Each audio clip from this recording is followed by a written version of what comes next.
My platoon during the war was the most combat effective mortar platoon. We were praised heavily for it. We took more ground, inflicted more casualties, and were the quickest on our fire missions. The more I do, the more I think I can do. I'll tell you what, it gives me a sense of ownership because I felt like this was my country. I own this shit. I defended it. It makes me want to participate more in the democracy. It makes me want to be a politician someday.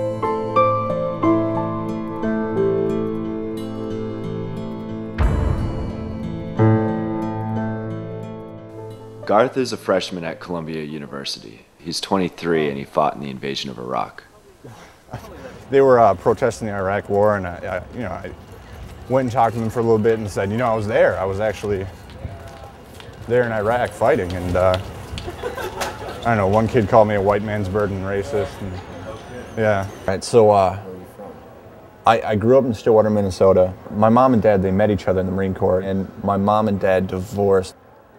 I just wanted to be in the infantry. Romantic notions with the common soldier. And when I got out of high school, my friends threw me a going away kickball game. They put up a banner that said, "Farewell, G.I. Garth."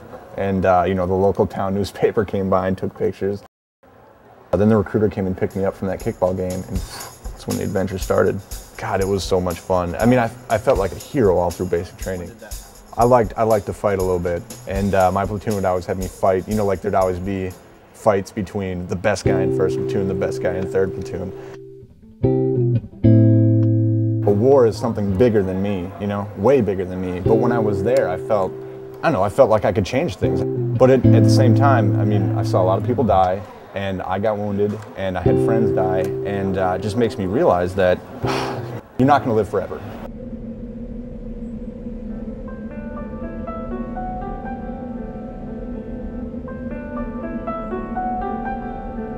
I stepped on a mine, I yelled twice for help. I remember looked at it, and I'll tell you what, all the romance, the courage, the adventure, it all bled away for 2 seconds, and I was scared out of my mind, and I wanted to go home. By the time people got to me, which maybe was 5 seconds after the explosion, I mean, I was already in good spirits, ready to joke about it, you know. I was ready to get better.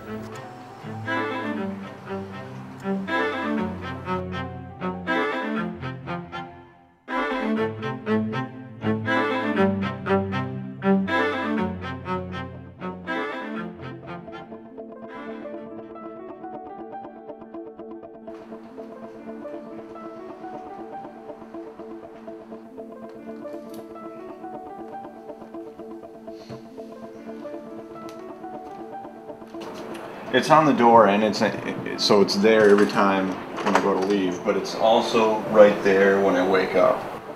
And what does it mean? Well, there's lots of petty things that go on every day, and that's don't let anything silly get you down. And as a little bit of emphasis about, you know, why I should be happy to do my homework, or why I should be happy if I'm tired, or if I'm sore, or if I should keep working. It's because here's a man shot in the face. You know, I mean, it could be worse. And he looks pretty comfortable. I mean, you can rest when you're dead.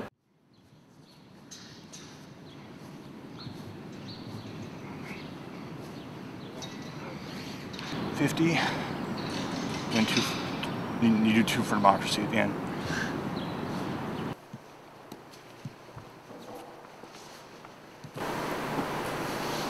He's got a peg leg. I mean, I've got to get cracking on the books. It seems like I've got a job at the same time, you know, and I've got a lot of homework. If you would have been in my room last night, like, I don't know, I was a little bit depressed, actually. I don't know.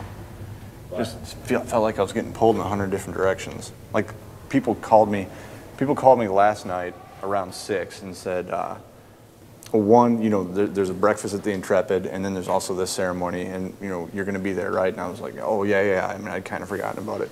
And this is coming off of, you know, 2 other ceremonies, one Wednesday and one Thursday. And then also this other one I got to go to Tuesday. So I remember that, and then all of a sudden I also got a call from the people we just, you know, from Mali, the people we just got back from. They said, well, 3 o'clock, can you make it over for this interview? And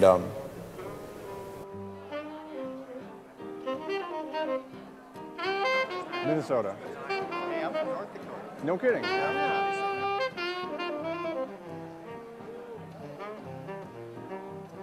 I know there's some places I think are actually pretty in the country, but you're right. For the most part, it's the kind of place I wanted to go home. Yeah, I'll take this over that any day.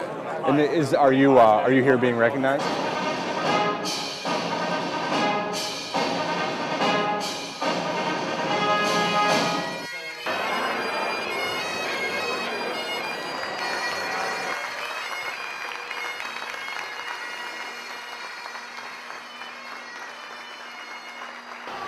God damn it, I want to serve again. And the way I want to serve is not in the military, it's as a statesman, it's as a politician. And I think I can do it.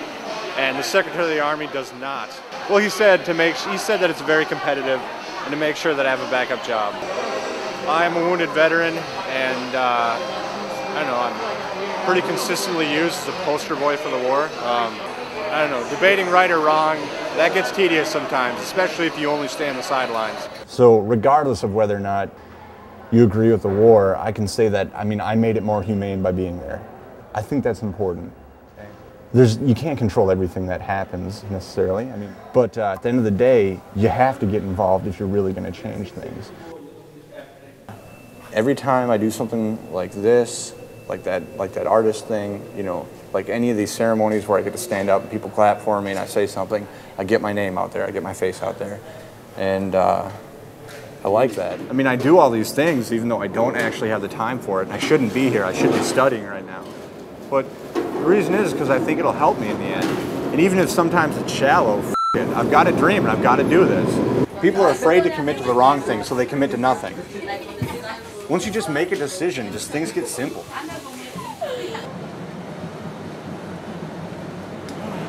I grew up poor as shit on welfare.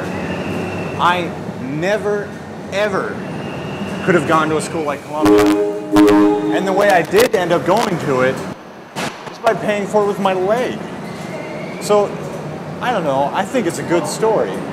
I think I've had to come a long way to be where I am right now. And I think I had no help.